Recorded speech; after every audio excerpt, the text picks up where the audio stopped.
તો હાલો મિત્રો, જય માતાજી, જય દ્વારકાધીશ બધા મિત્રોને। તો આજે આપણા રેસીપી વિડીયો બનાવવાનો છે દાળ પકવાનનો। તો તમે વિડીયો પૂરો જોજો, તમને પણ દાળ પકવાન બનાવતા આવડી જાય। તો હાલો આપણે રેસીપી વિડીયો કરી દેવી। કોથમી મસ્ત મજાની આપણે કટિંગ કરી વાળેલી છે, મરચા અને આદુ કટિંગ કરી વાળેલું છે, આ ફુદીનાનો પાવડર છે, ફુદીનાનો પાવડર, અને જો આપણે ચટણી બનાવવા નાખી દીધું, આ આદુ છે, મરચા ને હાલો આપણે આમાં હે ને ચણાની દાળ પણ એડ કરી દીધી છે। તો આપણે છે ચણાની દાળ આને પલાળવા મૂકી છે આપણે અડધી કલાક પહેલા।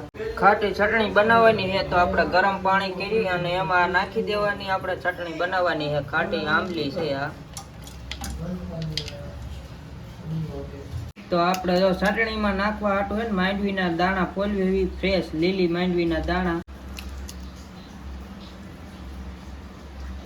તો આપણે જો માંડવીના દાણા ફોલ્યા છે અને આપણે આમાં આંધું નાખ્યું હતું એમાં નાખી દેવી હારી માંડવીના દાણા। હવે જો અલગ આપણે તીખી ચટણીના મરચા પલાળવાના છે।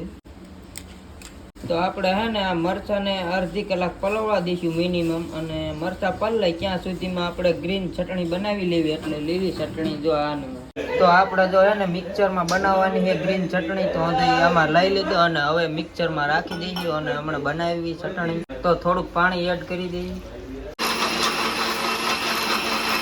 તો આપણે જો ચટણી મસ્ત મજાની બનાવી છે ગ્રીન। તો આપણે જો હળદર ને મીઠું નાખી દીધું છે।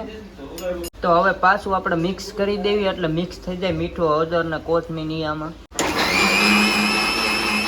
તો આપણે જો ચટણી બની ગઈ છે, ગ્રીન ચટણી બની ગઈ। તો આપણે બાઉલમાં ગ્રીન ચટણી ભરી લીધી।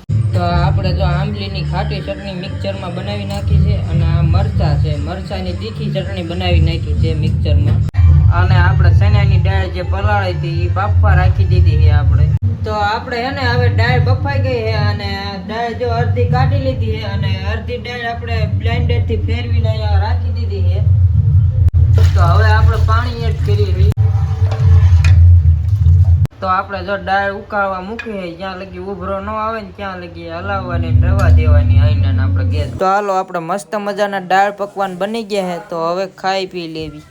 તો મિત્રો આપણે મસ્ત મજાનું જમી લીધું છે, દાળ પકવાન ખાઈ લીધા અને તમને વિડીયોમાં બતાવી પૂરેપૂરી રેસીપી, અને આપણે તો એ રીતે બનાવ્યા હતા દાળ પકવાન। અને હવે તો આપણે હજી રેસીપી જેમાં લીધી હતી, વચ્ચે કાંઈ ખોટું વધુની ક્લિપ લીધી નથી, જેટલું બનાવ્યું એ બધું એમાં ખાલી બતાવ્યું હતું લાઈન છે। તો આ રીતે તમે બનાવો તો તમને પણ આવડી જાય દાળ પકવાન બનાવતા। તો મળીએ એક બીજા વિડીયોમાં, ક્યાં સુધી બાય બાય બધા મિત્રોને। For more updates, subscribe to our channel, click the show links and enjoy watching the videos.